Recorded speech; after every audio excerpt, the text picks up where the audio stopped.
Shalom, Moray Rabotai. On va un peu intercaler de temps en temps entre la halachot et le moussar. On va un peu parler dans les cours suivants, celui-ci et ceux qui vont venir, un peu l'importance de l'amour et de l'attachement à la Torah, qui en fait toute notre vie. C'est vrai qu'on est après Shavuot, mais il n'est jamais trop tard pour encore mieux faire Bezrat Hashem. Savoir Rabotai, quand Kadosh Baruch Hu, il a donné la Torah au peuple d'Israël, eh bien, il a fait que la montagne soit comme une cuvette, ou plutôt la vallée soit comme une cuvette. C'est comme pour les menacer. Si vous recevez la Torah, et dit la Gemara dans Shabbat Pe'at Amud Bet, tant mieux. Sinon, Azvesham, il risquerait de les enterrer sur place. La question se pose, Ribono Shel Haolam, après que Kadosh Baruch Hu est tourné vers toutes les nations, 110 nations, chacun a dit non, ça m'intéresse pas, ouais, à voler, alors je peux pas. C'est mon job. L'autre dit mais assassiner c'est mon dada. L'autre dit mais écoute, truc, Kitso. Khaled, personne ne marche. Il vient à Israël dit mais Rekti, je suis en train de faire, il dit moi là c'est. Il dit quoi, dis-moi. C'est comme une bonne femme, bien dévouée. Il dit dis-moi, je suis en train de faire, de couper quoi, la viande hachée, truc, au orange, jaune, Kitso. Et je lui dis il n'y a pas de problème, permets ça. Allez, il dit. Quelqu'un il dit mais je t'ai dit oui, il est tremble. Tu veux ou pas? Je me suis dit oui. Aïe, il dit Tosfot, c'est la question qu'il pose Tosfot. Il dit après qu'ils ont dit oui, tu les forces quand même? Réponse est la suivante, il dit Tosfot, Akadosh Baruch Hu a craint qu'ils vont regretter.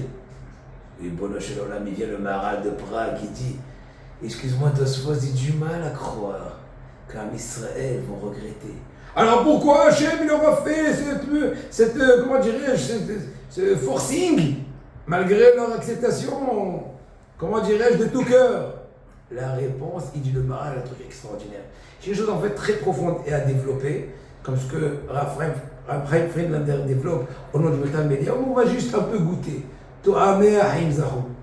Il faut savoir qu'Adam Arishon, avant la faute, avait un degré ultime de conception de la parole d'Hachem. À la rigueur, il arrivait à un tel degré de conception, pour lui c'était évident accomplir la Torah. Il n'y a même pas de libre arbitre presque. Et à ce moment-là, dans ce cas de figure, le Yetzer Hara qui était là, c'était un Yetzer Hara pas juste de tentation, un Yetzer Hara de rébellion. Yodei Adribono Mitkaven Imrodbo. Donc le danger était grave. Après la faute, c'est déjà un autre cas. Le Yetzer Hara est rentré à l'intérieur de l'homme, et là le libre arbitre était plus, on va dire, moins grave. Peut-être plus intérieur dans l'homme, mais moins grave, parce que là c'était un jeu, oui, non, et trucs. Donc même si quand il est tombé, c'était par la passion, par l'envie, pas par rébellion. Eh bien, il dit le Maharal de Prague, ce que veut dire la Gemara. Hachem, il a dit, vous, quand vous êtes revenus accepter la Torah, vous êtes après les miracles de la sortie d'Égypte. Votre conception de l'unité d'Hachem est si forte et si claire. Vous n'avez aucun doute d'accomplir la volonté d'Hachem. Mais le Yetzer Hara en fonction est aussi immense. Il risquerait de tomber. Pourquoi? Quand plus on est grand, plus le Yetzer Hara est grand. C'est un danger de Yetzer Hara lequel? De Mrida. Donc là, il est venu les forcer pour mettre du béton armé dans l'acceptation.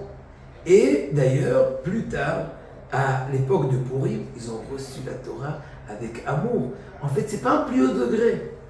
C'est après avoir dégringolé, parce que maintenant Torah est retourné à la position de Adam Rishon avant la faute, mais après avoir récidivé de par Heta Hegel, et bien dans ce moment-là, à ce moment-là, on a reçu la Torah dans un stade plus bas, chose où le danger était moins grave.